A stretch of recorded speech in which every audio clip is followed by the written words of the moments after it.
Hello everyone, welcome back to Target for IQ. मेरा नाम है वैभव। आज की क्लास में हम कॉन्स्टिट्यूशन के 50 मोस्ट इंपॉर्टेंट क्वेश्चंस डील करेंगे जो कि आपके प्रीलिम्स पॉइंट ऑफ व्यू से काफ़ी इंपॉर्टेंट रहेंगे। ठीक, तो पहला क्वेश्चन है the number of articles and schedules in original Indian constitution was, यानी कि जब हमारा ओरिजिनल इंडियन कॉन्स्टिट्यूशन इन्फोर्स हुआ था, इनेक्ट हुआ था, अमेंड हुआ था, तो उसमें कितने आर्टिकल्स और कितने शेड्यूल्स थे। पहला option 395 articles and 8 schedules, second है 394 आर्टिकल्स एंड 9 शेड्यूल्स, थर्ड है 396 articles and 10 schedules and fourth है 395 आर्टिकल्स एंड 7 शेड्यूल्स। तो इसका क्या आंसर होगा? इसका आंसर होगा हमारा पहला 395 articles and 8 schedules. Second question बात करता है which one of the following is considered as the supreme source of power. ठीक, तो पहला ऑप्शन है supreme court of India, second है parliament of India, third president of India या fourth constitution of India. यानी कि इंडिया में supreme force या सुप्रीम पावर किसको माना गया है? इन चारों में से पहला करेक्ट आंसर है हमारा fourth, that is constitution of India.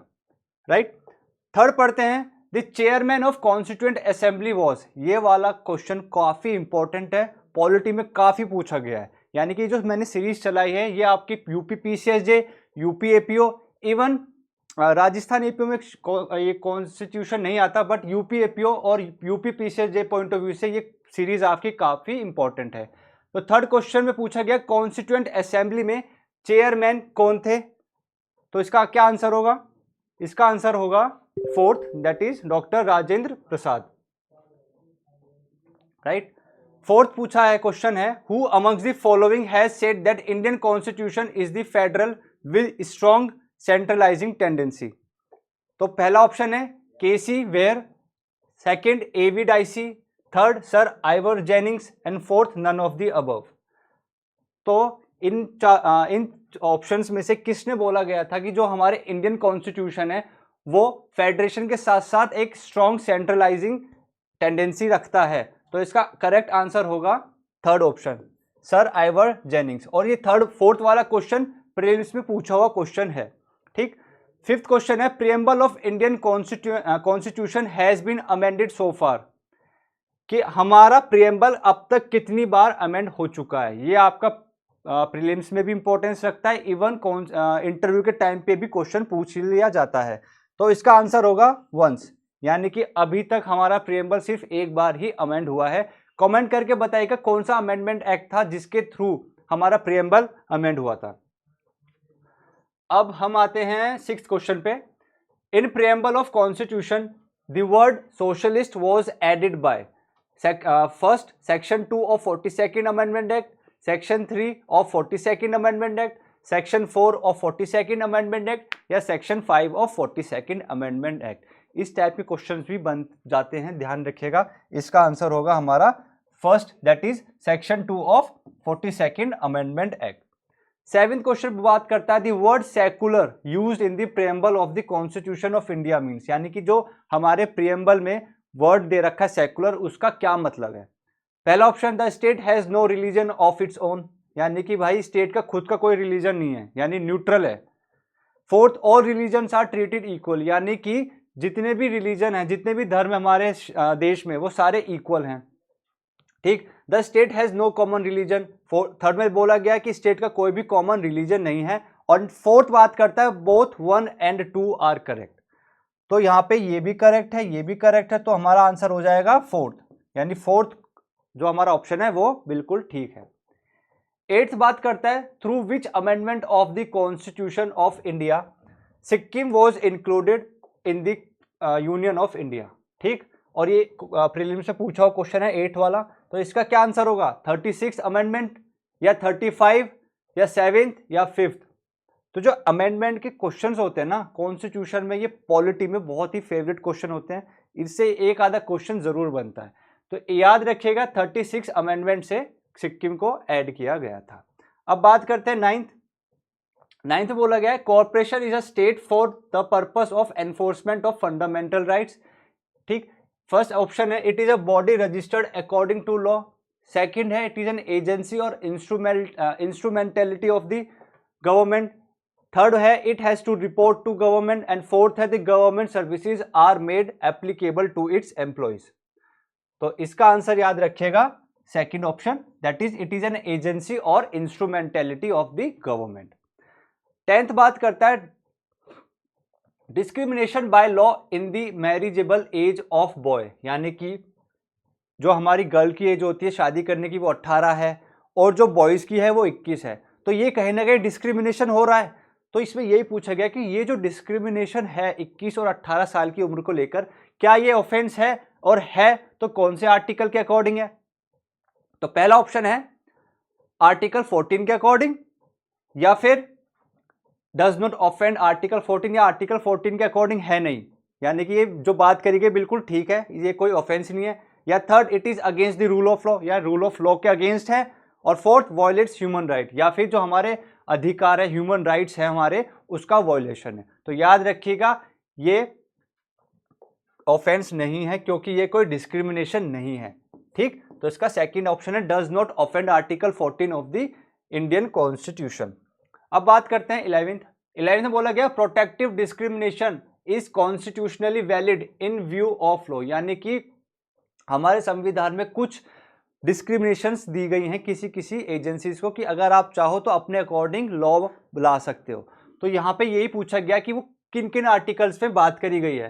पहला है आर्टिकल 15, ये 4 है, ये वन गला दे रखा है, ये है आर्टिकल 15 क्लॉज 4 और आर्टिकल 16 क्लॉज 4। ठीक, सेकंड है article 14 clause 4 and article 20 clause 2, third है article 15 clause 4 and 21, and fourth है none of the above.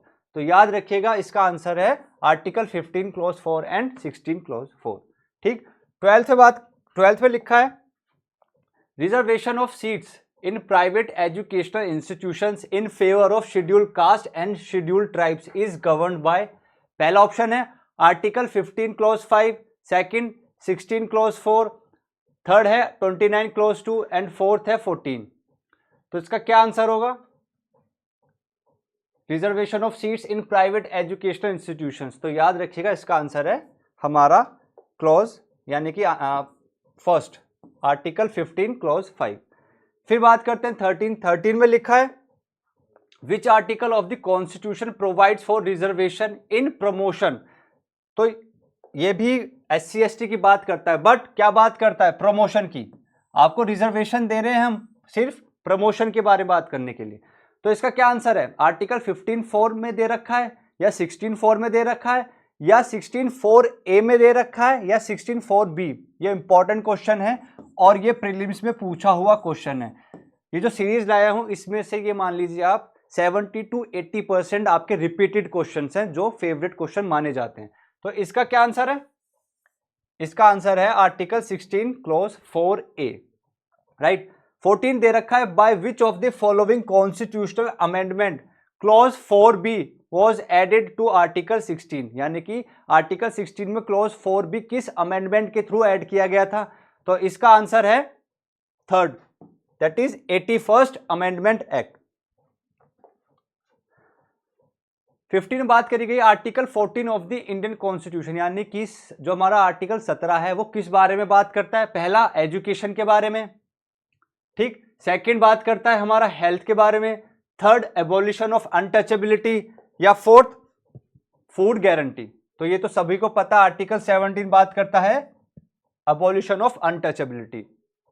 16 a citizen of India who holds any office of profit और trust under the state can not accept any title from foreign state without the consent of पहला option president, second prime minister, third speaker of the Lok Sabha, या fourth council of minister. तो ये भी काफी important और easy है, हमें president की कंसेंट लेनी पड़ेगी, ठीक। अब हम बात करते हैं 17th 6 फंडामेंटल्स यानी 6 फ्रीडम जो उसमें पॉइंट्स दे रखे हैं। Fundamental rights under article 19 of the constitution are sacrosanct and inalienable, second absolute without any restriction, third subject to reasonable restrictions, या फोर्थ फर्स्ट एंड थर्ड। तो अगर हम देखें ये जो वाले जो राइट्स हैं आर्टिकल 19 के, ये हमसे नहीं छीने जा सकते, पहली बात। तो ये करेक्ट है। ठीक, एब्सोल्यूट विदाउट एनी रेस्ट्रिक्शन ये गलत। सब्जेक्ट टू रीजनेबल रेस्ट्रिक्शंस, कि भाई अगर समय के ऐसे हालात है कि रीजनेबल रेस्ट्रिक्शंस लगाने ज़रूरी हैं तो हम आर्टिकल 19 पे रीजनेबल रेस्ट्रिक्शंस लगा सकते हैं, तो ये भी ठीक है। And fourth both 1 and B, 1 and 3, तो हमारा आंसर क्या है? हमारा आंसर है फोर्थ। अब 18 में है pursuant to the constituent amendment cooperative society finds a place among fundamental rights, यानी कि किस आर्टिकल 19 के किस प्रोविजन में कोऑपरेटिव सोसाइटी के बारे में बात करी गई है? तो इसका आंसर है आर्टिकल 19 क्लॉज 1 क्लॉज सी। ठीक, इसकी एक ट्रिक भी है याद करने की कि आर्टिकल 19 में किस किस क्लॉजेस में कौन कौन सी बात करी गई है, वो ट्रिक हम बाद की क्लास में कवर करेंगे। आते हैं अपने सेक्शन क्वेश्चन नंबर 19 में क्या लिखा है। अरे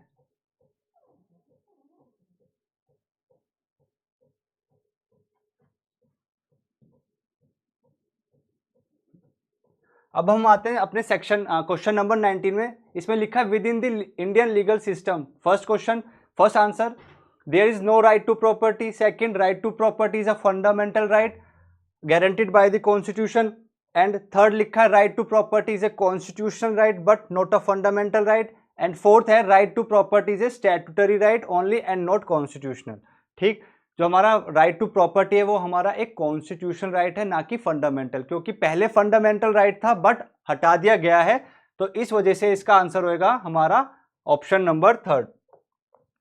अब बात करते हैं हम question 20, In which of the following case the Supreme Court held that right to sleep is a fundamental right? तो किस केस में बोला गया है? यानी कि इसका ऑप्शन है हमारा ऑप्शन नंबर, एक मिनट जस्ट अ सेकेंड, तो इसका आंसर है इन रे रामलीला मैदान। तो इसका क्या आंसर है कि राइट टू स्लीप हमारा फंडामेंटल राइट है, यानी हमारा सोने का अधिकार हमारा एक फंडामेंटल राइट है। इसका आंसर है रामलीला मैदान केस। क्वेश्चन नंबर 21 में बोला गया in which of the following case the supreme court of India has observe that sexual harassment in the work place as a violation of human right. पहला Vishakha versus state of Rajasthan, second Kapila Hingorani versus state of Bihar, third Ahmad Khan versus Shah Bano Begum होगा, ये गलत लिखा हुआ है, and fourth none of the above. तो याद रखना ये जो आया था sexual harassment of work in the work place, ये आया था Vishakha versus state of Rajasthan, और काफी इंपॉर्टेंट क्वेश्चन है ये।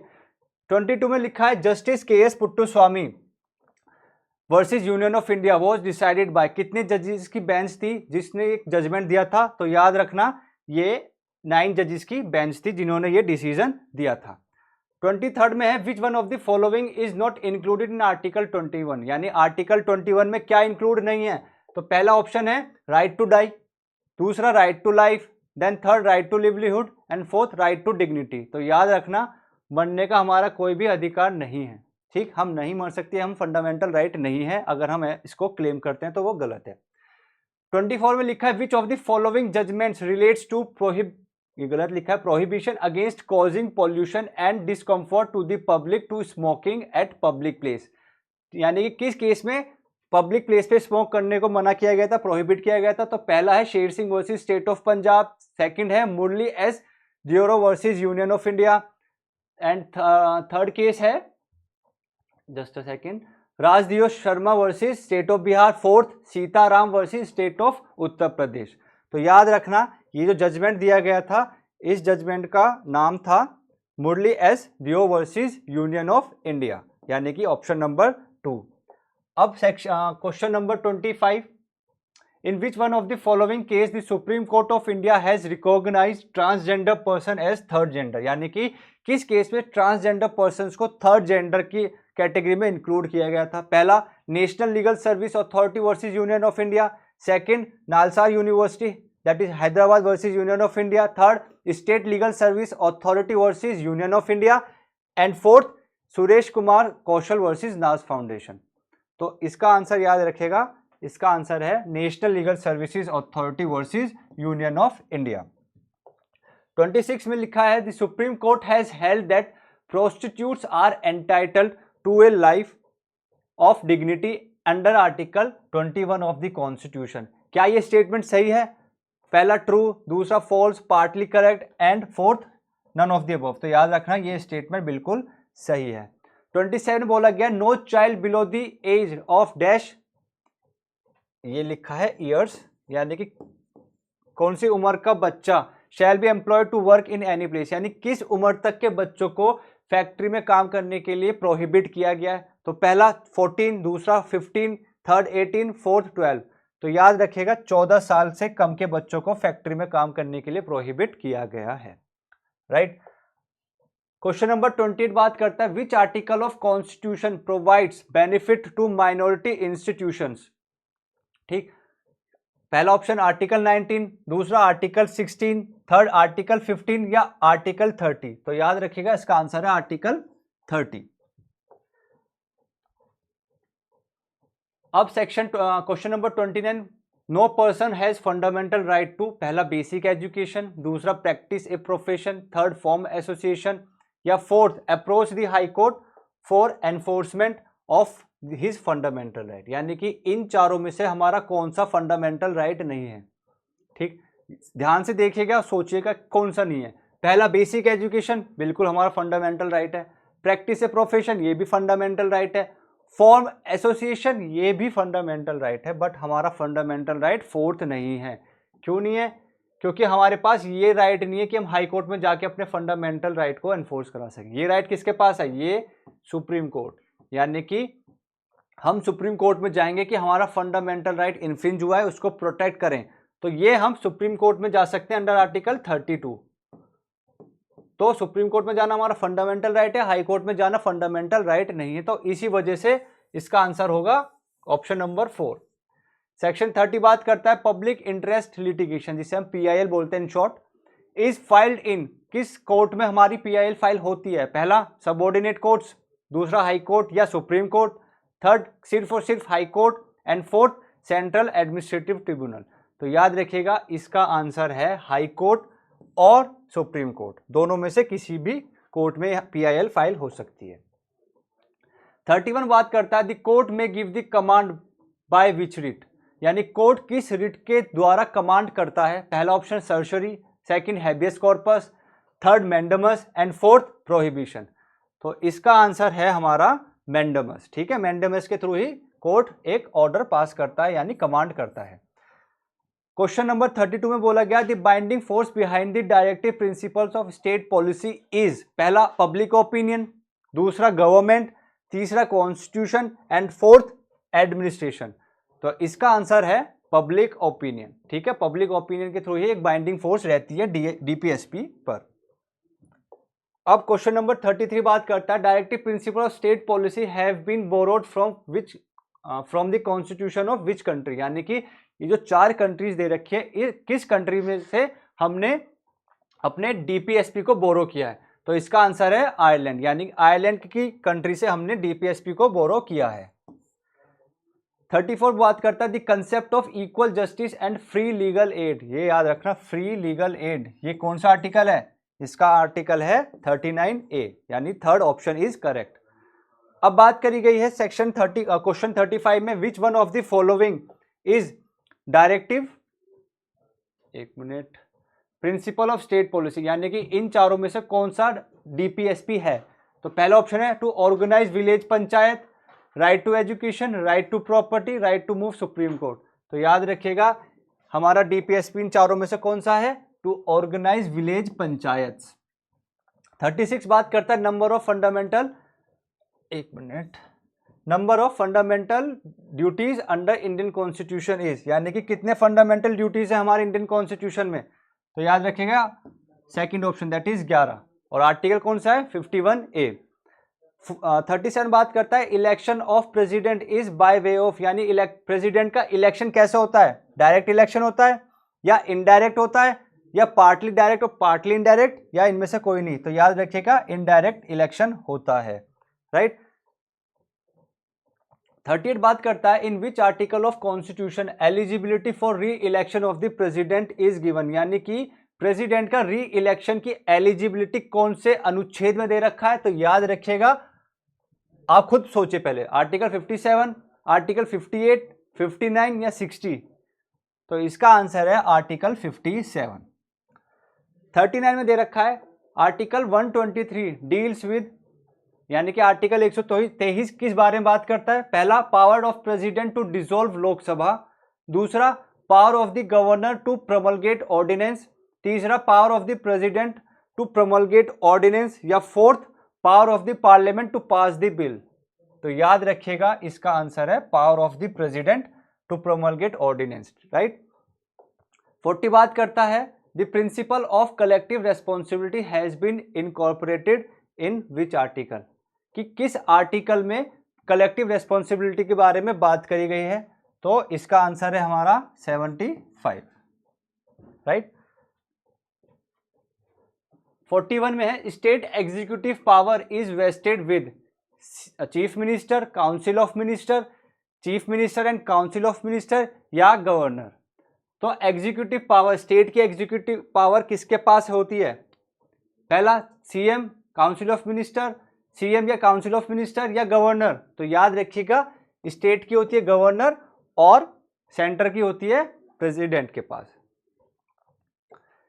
The ordinance in a state is promulgated by, यानी कि स्टेट में अगर हमें ऑर्डिनेंस करना है, ऑर्डिनेंस लेकर आना है, तो वो कौन लेकर आएंगे? चीफ मिनिस्टर लाएंगे या chief justice of high court लाएंगे या गवर्नर लाएंगे या इनमें से कोई भी नहीं? तो याद रखिएगा गवर्नर ही लाएंगे स्टेट में, सेंटर में प्रेसिडेंट, राइट।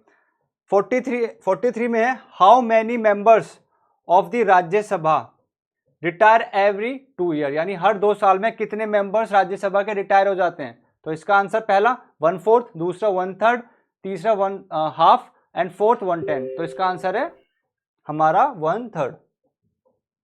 क्या आंसर है? 1/3 हमारा आंसर हो गया। 44 है in which house is the presiding officer is not a member of that house, यानी कि ये जो मेंबर्स दे रखे हैं इनमें से जो प्रिसाइडिंग ऑफिसर है वो अपने ही उस हाउस का मेंबर नहीं होता। तो पहला लोकसभा या सेकंड राज्यसभा, थर्ड विधानसभा या फोर्थ विधान परिषद। तो याद रखिएगा जो प्रिसाइडिंग ऑफिसर राज्यसभा के होते हैं वो उसके मेंबर नहीं होते, ठीक। अब बात करते हैं क्वेश्चन नंबर 45। इन इंडिया, एक मिनट, 45 बात करता है in India money bill is certified by first prime minister, second finance minister, third speaker and fourth vice president. तो याद रखिएगा इसका आंसर है स्पीकर, राइट।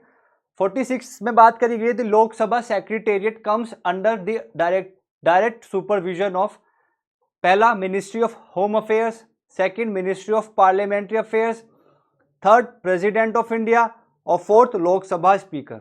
तो इसका आंसर है लोकसभा स्पीकर। 47 में है the prohibition regarding discussion in parliament with regard to conduct of any of the जजेस ऑफ द सुप्रीम कोर्ट और हाई कोर्ट, यानी कि जो भी कंडक्ट रहता है सुप्रीम कोर्ट और हाई कोर्ट के जज का, उस बारे में पार्लियामेंट में कोई डिस्कशन नहीं होगा। ये कौन सा आर्टिकल बोलता है? तो क्या आर्टिकल 21 है, 211, 124 या इनमें से कोई सा भी नहीं? तो बताइएगा इसका क्या आंसर हो सकता है? 121, 211, 124 या कोई नहीं? तो आंसर है 121, ठीक। 48 में लिखा है which one of the following is correct statement, इनमें से जो 4 स्टेटमेंट दे रखी है कौन सी करेक्ट है? बताइएगा।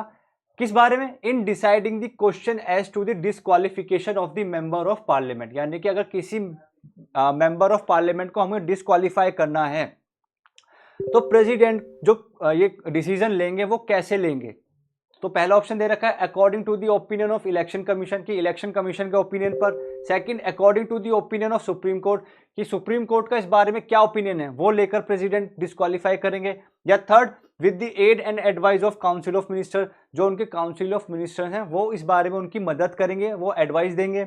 या fourth, in his on discussion, या फिर प्रेसिडेंट की खुद की डिस्कशन है कि वो जिसे चाहें डिस्क्वालीफाई कर दें। तो इसका आंसर है according to the opinion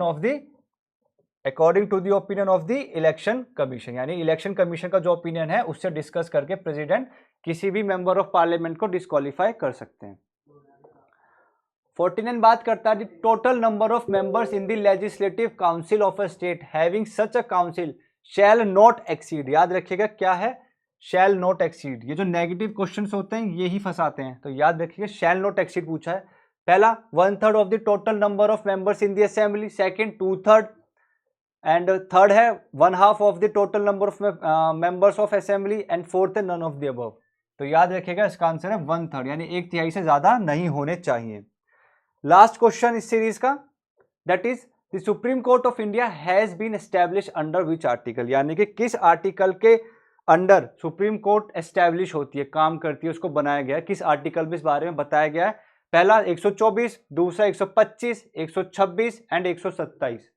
simple सा है इसका, तो सभी जानते होंगे, इसका आंसर है आर्टिकल 124। तो आज की सीरीज में हम यहीं तक रखते हैं, नेक्स्ट वीडियो में आपसे मुलाकात होगी। Thank you.